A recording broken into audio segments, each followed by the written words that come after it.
الكريم أما بعد أعوذ بالله السميع العليم من الشيطان الرجيم وإذا سألك عبادي أني فإني قريب أجيب دعوة الداع إذا دعان۔ دوستو، دعا کے سلسلے میں نے خطبہ جمعہ میں بہت ساری باتیں آپ لوگوں کے سامنے تفصیلی رکھیں۔ کچھ باتیں جو چھوٹی تھیں، حالانکہ پہلے درس میں رمضان سے پہلے یہ باتیں میں رکھ چکا ہوں، لیکن بہت سارے لوگ ایسے ہیں جن کے سماعتوں کے حوالے یہ باتیں نہیں پہنچی ہیں، اور چونکہ رمضان کا مہینہ دعاؤں کی قبولیت کا مہینہ اور خصوصی طور پر اس مہینے میں دعاؤں کا اہتمام ہونا چاہیے، اس لیے دوستو یقین ان کے دلوں میں پیدا کرنے کے لیے یہ کچھ باتیں آپ لوگوں کے سامنے رکھنا چاہتا ہوں، بلکہ کچھ واقعات ہیں دعاؤں کی قبولیت کے۔ دیکھیے دوستو، اس آیت میں اللہ رب العالمین نے فرمایا، اے نبی میرے بندے جب بھی میرے بارے میں آپ سے سوال کریں تو آپ کہہ دیجئے کہ میں ان کے بہت ہی زیادہ قریب ہوں، جب بھی وہ مجھے پکارتے ہیں تو میں ان کی پکار کو سنتا ہوں۔ حضرات، دعا جیسا کہ میں نے بتایا کہ اللہ رب العالمین کی عبادت بھی ہے اور ہمارے مسئلوں ہمارے الجھنوں کا حل بھی ہے۔ دیکھیے دعا دوستو جب ہماری قبول نہیں ہوتی تو اللہ رب العالمین پر ہمارا ایمان اور ہمارا جو توکل ہے وہ کم ہو جاتا ہے۔ حالانکہ دوستو نقص ہمارے اندر ہوتا ہے، کمی ہمارے اندر ہوتی ہے۔ کمی یہ ہے کہ دوستو ایک تو ہمارا رزق حلال نہیں ہے، اور دوسرا ہماری دعاؤں کے اندر وہ یقین و اعتماد نہیں ہے۔ یقین کے ساتھ آپ دعا کریں، للہیت اور اخلاص کے ساتھ آپ دعا کریں تو دیکھیے دعائیں کیسے قبول ہوتی ہیں۔ محمد رسول اللہ صلی اللہ علیہ وسلم کے جلیل القدر صحابی حضرت زبیر محمد رسول اللہ صلی اللہ علیہ وسلم کے پاس آتے ہیں۔ ان کے والد تھے حضرت عبداللہ جو شہید ہو چکے تھے، ان کی شہادت کو کچھ ہی دوستو دن گزرے تھے۔ ایک یہودی سے انہوں نے قرض لیا تھا 30 وسق کھجوریں۔ آپ کو میں بتا دوں 30 وسق کھجوریں مطلب یہ ہے کہ 4,500 کلو کے قریب۔ 30 وسق، ایک وسق 60 سا کا ہوتا ہے، ایک سا 2.5 کلو کا ہوتا ہے۔ 4,500 کلو کھجوریں انہوں نے قرض کے طور پر لے رکھی تھی یہودی سے، اور ان کی شہادت کے بعد حضرت زبیر کے پاس وہ یہودی آ گیا اور وہ مطالبہ کرنے لگا اپنے قرض کا کہ میرا قرض ادا کرو، ابھی کے ابھی ادا کرو۔ حضرت زبیر نے کہا اللہ کے بندے کچھ مہلت دے دے تھوڑی سی۔ اس نے کہا کہ مہلت نہیں۔ حضرت زبیر محمد رسول اللہ صلی اللہ علیہ وسلم کے پاس آئے، کہا اللہ کے رسول میرے باپ نے یہودی سے کچھ قرض کے طور پر کھجوریں لی تھی اور وہ ابھی کے ابھی مطالبہ کر رہا ہے، حالانکہ میرا ابھی زخم بھی اللہ کے رسول صلی اللہ علیہ وسلم سے کہا ہرا ہے۔ اللہ کے رسول نے یہودی سے سفارش کی، کہا اللہ کے بندے کچھ مہلت دے دے، یا پھر ایسا کر کچھ کھجوریں جو ان کے باغ میں لگی ہوئی ہیں آدھی تم لے لو اور آدھی معاف کر دو۔ اس نے کہا نہیں اللہ کے رسول، مہلت بھی نہیں دوں گا اور قرض مجھے چاہیے، ابھی کے ابھی چاہیے۔ اللہ کے رسول صلی اللہ علیہ وسلم نے فرمایا ٹھیک ہے۔ آپ نے وہ جو باغ تھا حضرت زبیر کا، آپ نے اس باغ میں ایک چکر لگایا اور برکت کی دعا کی۔ برکت کی دعا کے بعد آپ نے اپنے صحابی سے کہا ایسا کرو کہ اٹھو کھجوروں کی کٹائی کرو، اس یہودی کا قرض ادا کر دو۔ آپ کو میں بتاؤں عرب کے جو کسان ہیں نا، کھڑی فصل کو دوستو دیکھ کے اندازہ لگا سکتے ہیں کہ اس میں کتنی پیداوار ہوگی۔ یہودی وہ مدینے کا کسان تھا، وہ جانتا تھا کہ اس میں کھجوریں 4,500 کلو کھجوریں نہیں ہیں، اس لیے دوستو ماننے پر مجبور وہ نہیں مانا کہ اللہ کے رسول مجھے قرض پورا کا پورا چاہیے، کچھ مقدار میں معاف کرنے کے لیے تیار نہیں۔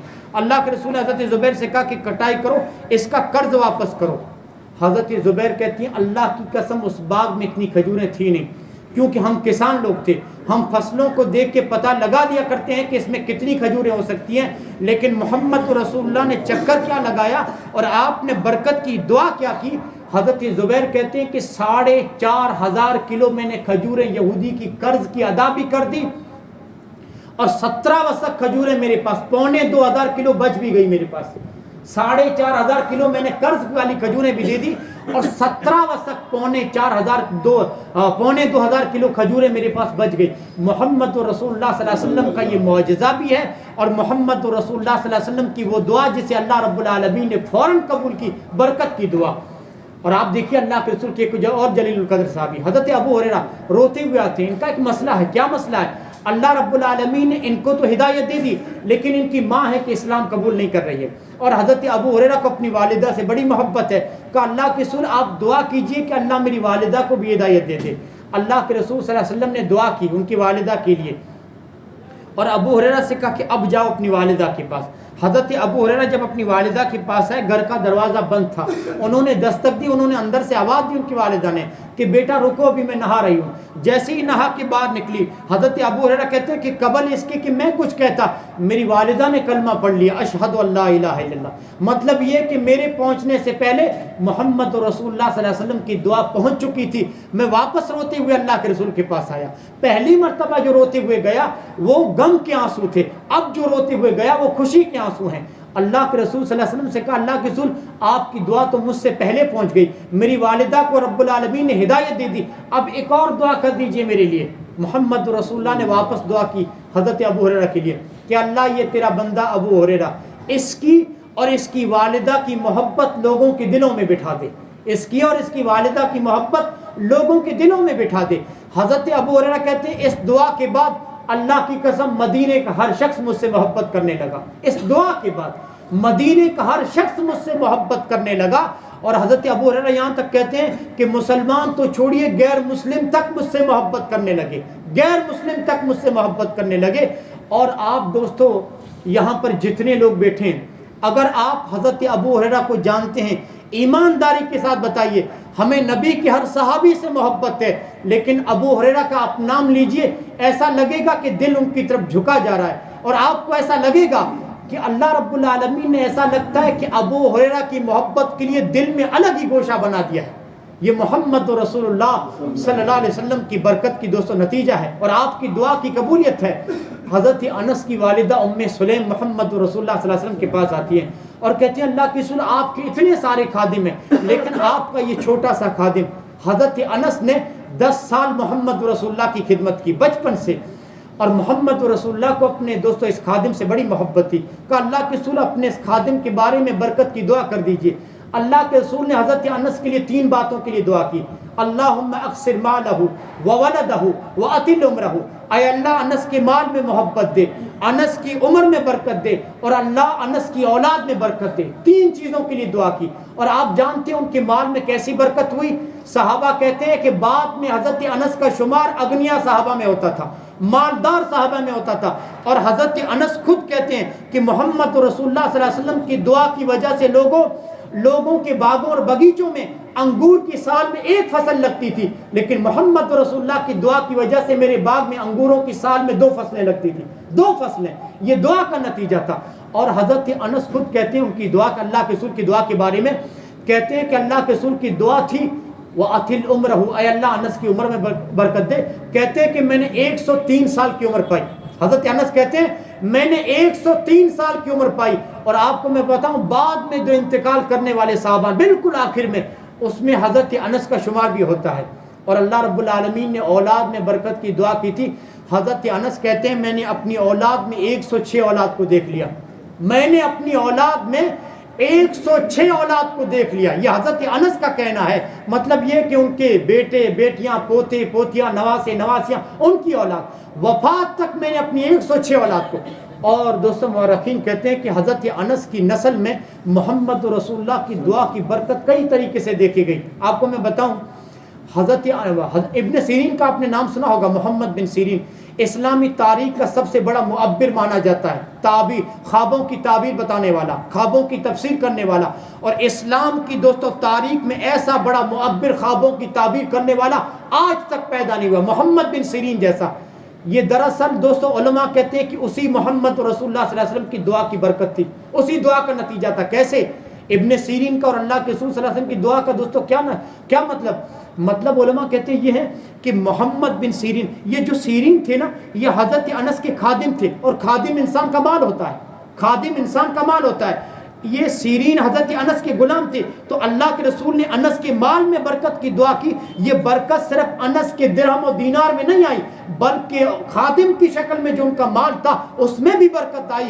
سیرین کو محمد کی شکل میں اللہ نے وہ بیٹا عطا کیا جو اسلام کی تاریخ کا سب سے بڑا معبر خوابوں کی سچی تفسیر کرنے والا بنا.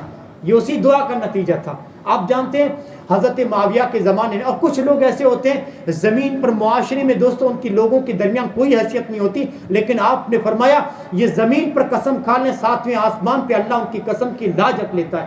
حضرت معاویہ نے اپنے دور خلافت میں ایک شخص کو دیکھا تھا کہ کہ اللہ ان کی دعا کو کبھی رد نہیں کرتا. آپ جانتے دمشق قحط سالی سے دو چار ہوا, بارشیں نہیں ہو رہی تھی, اللہ نے اپنی رحمت کو روک لیا تھا, کئی سالوں سے بارش نہیں ہو رہی تھی. حضرت معاویہ مسجد کے اندر آئے اور تمام لوگوں کو جمع کیا. جمع کرنے کے بعد وہ ممبر پہ چڑھے.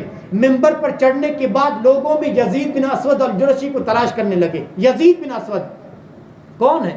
مستجاب الدعوات تھے, جن کی دعا کو اللہ کبھی رد نہیں کرتا تھا. حضرت معاویہ نے ممبر پہ کھڑے ہونے کے بعد یزید بن اسود الجرشی کو بلایا کہ آ جاؤ میرے ساتھ, ممبر پہ کھڑے ہو جاؤ. وہ ممبر پہ کھڑے ہو گئے اور کہا کہ یزید جانتے ہو میں تم کو کس لیے بلایا ہوں؟ میں تمہاری تقوی و نمازوں کو جانتا ہوں, میں تمہاری تہجد کو جانتا ہوں, اور میں تمہاری دعا کو بھی جانتا ہوں. آج تم اس ممبر پر ہمارے لیے دعا کرو گے, مجھے یقین ہے کہ اللہ تمہاری دعا کو رد نہیں کرے گا. یزید بن اسود الجرشی سے حضرت معاویہ نے کہا کہ دعا کرو, اللہ اپنی رحمت کا کرشمہ دکھا دے, اللہ بارش نازل کرے, اللہ اپنے پیاسے بندوں کو سیراب کر دے. یزید بن اسود نے ممبر پہ کھڑے ہو کے دعا کی, اے اللہ تو اپنی رحمت کا کرشمہ دکھا دے, اپنے اس پیاسے بندوں کو سیراب کر دے. صحابہ کہتے ہیں, تابعین کہتے ہیں کہ ابھی مجلس برخاست نہیں ہوئی تھی, ہم جوتے پہن کر گھروں کو پہنچے کہ بدلیاں آ گئی, جب ہم گھر کو پہنچے تو بھیگے ہوئے تھے. کچھ اللہ کے بندے ایسے بھی ہوتے ہیں. تو لوگوں میں آپ کو بتاؤں, للہیت کے ساتھ مانگیں اور قبولیت دعا کے شرائط کے ساتھ مانگیں, واللہ آپ کی دعائیں دوستوں کبھی رد نہیں ہوں گی, انشاءاللہ ضرور قبول ہوں گی. اللہ رب العالمین سے دعا کرتا ہوں کہ اللہ رب العالمین ہمارے اندر اخلاص پیدا کرے, قبولیت دعا کے جو تقاضے ہیں وہ تقاضے اللہ رب العالمین پورا کرے.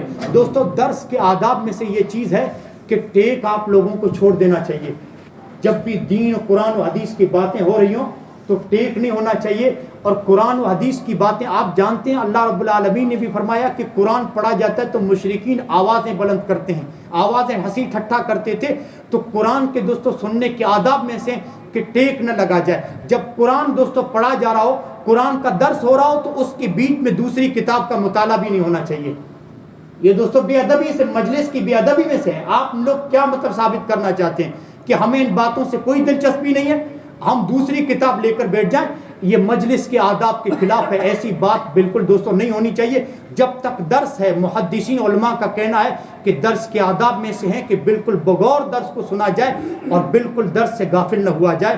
ہاں اگر آپ کو جلدی ہے تو پھر آپ جا سکتے ہیں, اور جن لوگوں کو دوستو خواہش ہے سننے کی, وہ وہاں مجلس کے آداب میں سے یہ چیز ہے کہ قرآن و حدیث کی باتوں کو بغور سنا جائے. اللہ رب العالمین باتوں پہ عمل پیرا ہونے کی توفیق دے.